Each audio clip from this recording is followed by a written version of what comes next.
చందమామ కథలు. దయ్యం పోరు. రంగాపురం అనే చిన్న పట్టణంలోని ప్రభుత్వ కచేరీలో పనిచేసే కైలాసం అనే యువకుడికి పల్లె గ్రామంలోని కాత్యాయని అనే అమ్మాయితో కొత్తగా పెళ్ళయింది. అయితే 2-3 నెలల ప్రయత్నం తర్వాతనే అతడికి పట్టణానికి కాస్త పెడగా తక్కువ అద్దెతో ఒక పాతకాలపు ఇల్లు దొరికింది. ఇల్లు దొరకగానే కైలాసం భార్యను పట్టణానికి తీసుకువచ్చాడు. అతడు అద్దెకు తీసుకున్నది 3 గదుల ఇల్లు. భార్య పుట్టింటి నుంచి సారగా చాలా సామాను తెచ్చింది. కైలాసం ఆమెతో ఇల్లు సర్దుకోమని, రాత్రి భోజనానికి ఒక స్నేహితుడింటికి వెడదామని చెప్పి కచేరీకి వెళ్ళిపోయాడు. భర్త అటు వెళ్ళగానే కాత్యాయని ముందు గదిలో కుర్చీలు వేసి కిటికీలకు తెరలు కట్టింది. రెండో గదిలో పందిరి మంచం, బట్టల బీరువా, గోడకు నిలువుటద్దం అమర్చింది. మూడో గదిలో కుంపటి, వంట పాత్రలు సర్దింది. ఈ పనులన్నీ పూర్తయ్యేసరికి సాయంకాలం అయింది. ఆ తర్వాత కాత్యాయని శుభ్రంగా స్నానం చేసి ముందు గదిలో ఉన్న కుర్చీలో కూర్చొని నింపాదిగా జాజి మొగ్గల మాల కడుతూ ఉండగా కోతి ఒకటి కిచకిచమంటూ కిటికీలోంచి లోపలికి దూకింది. కోతిని చూసి భయపడి కాత్యాయని కుర్చీలోంచి లేవబోయేంతలో కోతి ఒక ఆడదయ్యంగా మారి ఏదో రాక్షసుని చూసినట్టుగా "ఎందుకా భయం?" అంటూ కసిరి, "25 ఏళ్ల క్రితం నా బంగారం అమ్మి ఈ ఇల్లు కొన్నాను. మా ఆయన తాగుళ్లకు, జూదాలకు ఈ ఇల్లు అమ్మేయాల్సి వచ్చిందనుకో. అయినా ఈ ఇంటి పనులన్నీ నా ఇష్ట ప్రకారమే జరగాలి" అని గెంతి కుర్చీలో కూర్చున్నది. కాత్యాయని భయంతో కంపించిపోతూ దయ్యం కేసి చూస్తూ అలాగే నిలబడిపోయింది. దయ్యం విసుగ్గా, "బెల్లం కొట్టిన రాయిలా అలా నిలబడిపోయావేం? వచ్చిన వాళ్లకు ఫలహారం అది ఇది ఇచ్చి సత్కరించాలని ఇంకిత జ్ఞానం లేదా?" అన్నది. కాత్యాయని అలా వణుకుతూనే వంటగదిలోకి వెళ్ళి పుట్టింటి నుంచి తనతో పాటు తెచ్చుకున్న సున్ని ఉండలు, అరిసెలు ఒక పళ్ళెంలో పెట్టి తెచ్చి దయ్యానికి ఇచ్చింది. దయ్యం లొట్టలు వేస్తూ వాటిని తిని ఇల్లంతా ఒకసారి కలయి చూసి, "హవ్వా, ఇది ఇల్లా వల్ల కాడా? ఇదేం సామాను సర్దుకోవటం నా మొహం.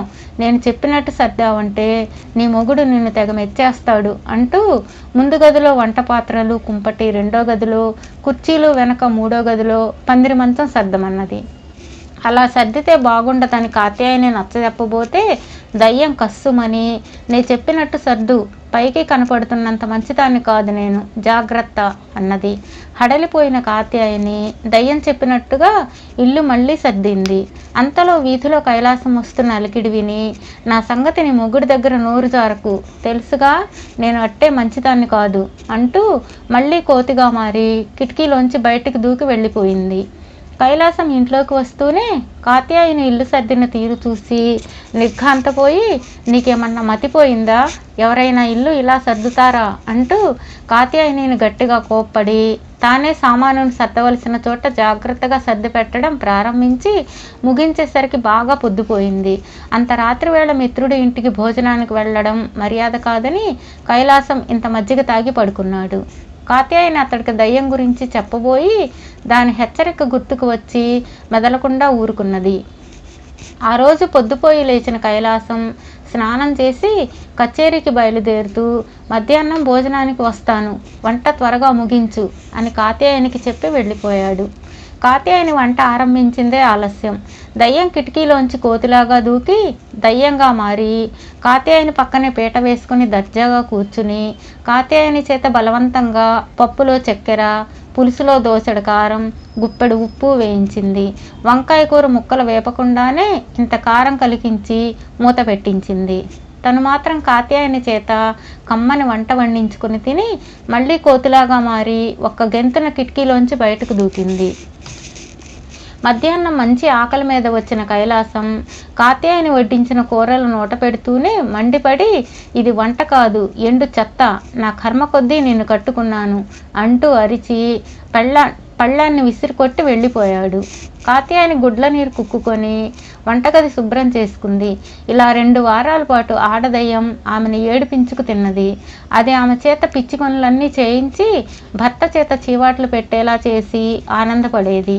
ఆడదయ్యం పోరు పడలేక విసిగిపోయిన కాత్యాయని ఒకరోజు రాత్రి కైలాసంతో, "4 రోజుల పాటు పుట్టింట్లో ఉండి వస్తాను" అన్నది.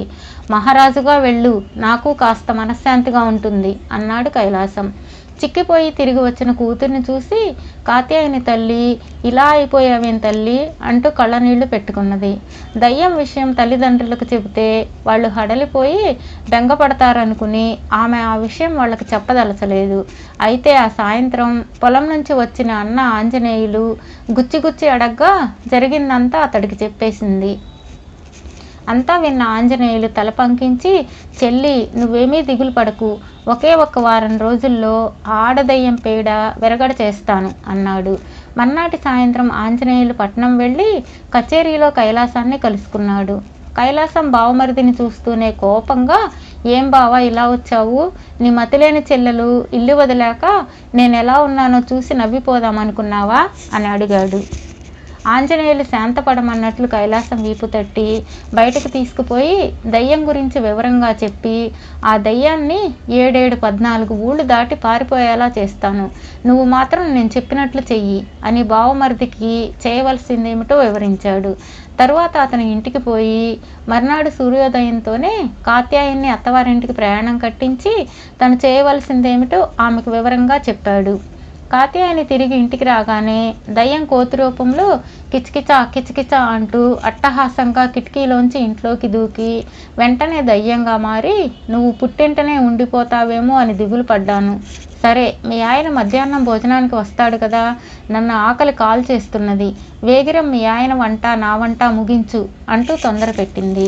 మధ్యాహ్నం భోజనానికి వచ్చిన కైలాసం పళ్ళెం ముందు కూర్చొని, ఆహా అద్భుతమైన వంట, అమోఘమైన రుచి అంటూ వచ్చే వాంతిని కష్టపడి ఆపుకొని కాత్యాయని వండిన కూరలు తిన్నాడు. రాత్రికి దయ్యం చెప్పినట్లుగా కాత్యాయని స్నానానికి చన్నీళ్లు తోడినప్పుడు, ఆహా చన్నీళ్ల స్నానం సర్వరోగహరం, శరీరానికి చలవ అని వైద్యుడు దానయ్య ఉట్టినే చెప్పాడా? ఎంత హాయి అంటూ స్నానం ముగించాడు. ఆ రాత్రి మంచం మీద దుప్పటికి బదులు కాత్యాయని గొంగళి పరిస్తే, మంచి పని చేశావు, ఈ మండు వేసవిలో గొంగళి నిద్ర చాలా సుఖంగా ఉంటుంది అంటూ కైలాసం భార్యను మెచ్చుకున్నాడు.